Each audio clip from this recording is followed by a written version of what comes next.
This is one of the latest and greatest drivers from this year, the ZX7 Mark II from Srixon, and this is the stock shaft that it comes with. These are two aftermarket custom shafts from UST Mamiya, and in today's video, I'm going to show you why you should almost never buy your driver off the rack like this. So I like to do my initial testing if I'm putting a new shaft in a driver outdoors. Yes, in the garage is great and all, but I tend to swing a little bit slower and a little bit more on the up off the back foot in the garage. So I want to see my numbers out here. First up, let's just use the stock shaft that came with the driver.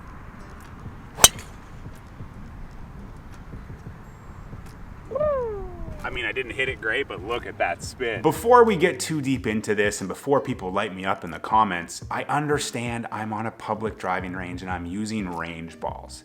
I understand the numbers won't be completely perfect or as accurate as out on the golf course. I know, I get it. Thank you. But like 80–90% of golfers are in that boat. They need to do these things on their own time on the driving range. A lot of golfers have access to personal launch monitors nowadays. They're very affordable, they give you great data, but not a lot of golfers have access to hitting premium balls on a range or going to a private club that has premium golf balls or just hitting their own premium balls out into the range and saying goodbye to them. I had time with this stock shaft at the start of the year when Srixon first sent me this driver, and I knew it was the wrong shaft. Luckily, my buddy who plays on tour is a Srixon player, so I was able to use one of his shafts for a couple months while I tested this and got comfortable with the driver. I really like the driver, but he went back out on the road and needed his backup shaft. So that's why this driver has basically been sitting in one of these bags. But right away, you're seeing these numbers with HZRDUS, they're just wrong. They're just not good. And the thing is, a bad swing with those numbers is gonna be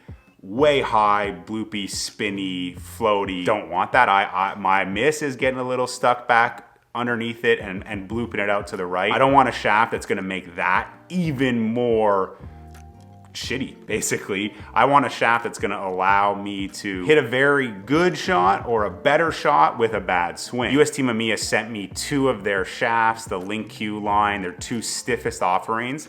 I wanted them with the Srixon sleeves so that I could really fine tune and dial in this driver to maybe potentially have it go in the bag because it's a great head, it's a consistent head, it's very forgiving, and if I get the right shaft in it, I can have a lot of fun with it on a golf course. So putting the Link White in there just felt really good. It just felt stable, it felt consistent, it felt predictable throughout the golf swing. I haven't swung a UST Mamiya shaft in 20 plus years since the kind of gold and purple Pro Force V2 was in every player of my age's golf bag. That's probably the last time I used a UST Mamiya shaft. I mean, the numbers were almost perfect, were almost exactly what I wanted, but the feel was definitely something that I could play with, but the numbers just weren't good enough. Then putting the black in, it was like, we went from a B plus to an A to like A plus. This thing felt so good. The numbers were good. Yes, I was taking into consideration range balls, spin everything.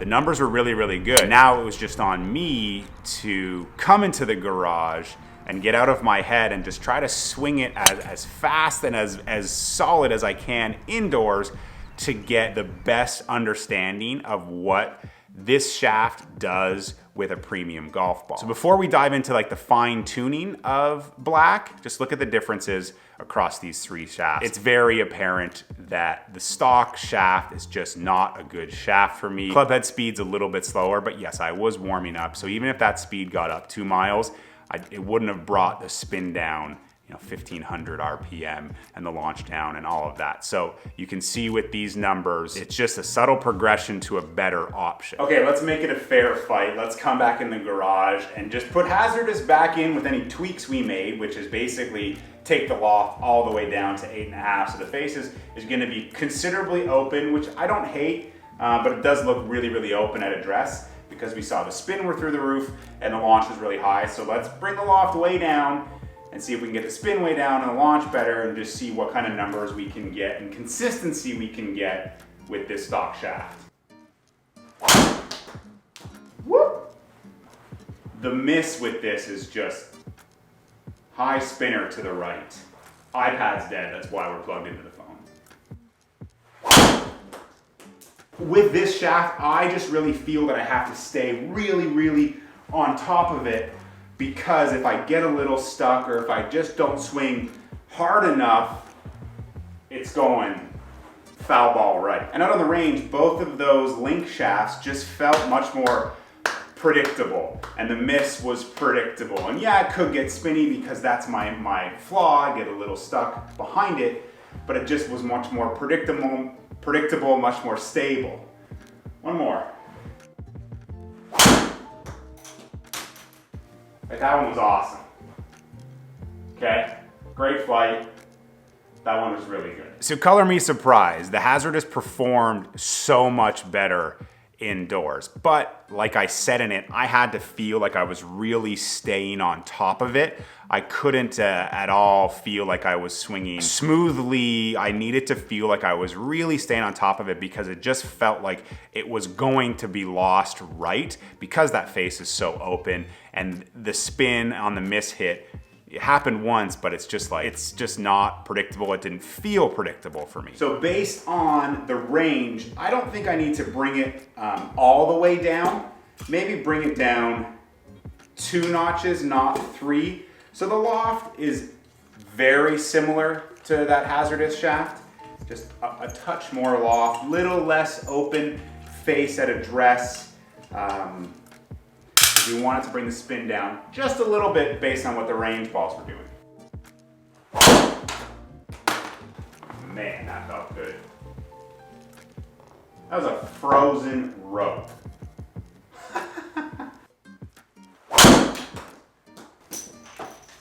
Man, that is consistent.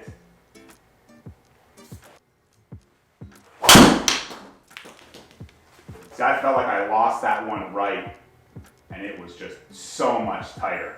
So let's go 3 against 3, let's compare these things. I mean, I hit the same shot 3 times in a row, and I didn't necessarily feel like I had to do something in my golf swing to hit that shot. The numbers are very, very, very similar. Again, color me quite surprised. The HZRDUS performed much better indoors, and that does remind me of what it was like, I think back in January, February when I did test it. Like, I could hit it well, but a bad swing with it was just like terrible, just so bad. Just this super high, spinny, losing 30 yards, like just not a shot that I want. Whereas a bad swing with the black, maybe it was just more strike than anything. It was just so much more consistent. The numbers, yeah, they're pretty much equal. Clubhead speed, spin, black, I'm launching a hair higher. So if I get out on the golf course and just start swinging kind of a little bit faster because I'm outside, the launch comes down. Well, that spin would come down a little bit too. Peak height comes down a little bit. So I look at this and I'm like, oh, I can imagine black just being a bit